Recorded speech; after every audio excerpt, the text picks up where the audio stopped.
Another day, another life. Ngayong araw, dahil maganda ang panahon, papunta kami ng Sapa. Isasama ko ang aking alaga na husky na si Almira. Sa katunayan nga, excited na siya pumunta ng Sapa eh. Yung pagkatali ko sa kanya, talagang kinakaladkad niya ako. Sobrang lakas. Tapos meron pa kaming nakitang mga aso. Ang daming aso, tumatahol sa kanya. Ewan ko ba? Ngayon lang ata sila nakakita ng ganyang kagandang aso na si Almira. Excited na siya. Talaga nagwiwisik-wisik pa siya. Yung pumunta na kami dyan, ganyan lang muna yung papaligo ko sa kanya. Wisik-wisik lang. Pero hindi ko siya dinala doon sa malalim. Baka mamaya malunod siya, kawawa naman. So ayan lang nga, makikita nyo, diba?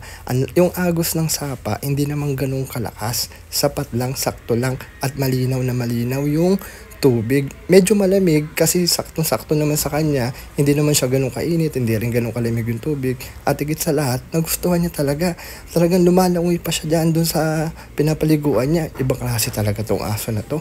Ang galing-galing. At higit sa lahat, habang pauwi na kami, ayan, makikita nyo, meron siya nakitang friends niya. Gusto niya makipag-friends, oh.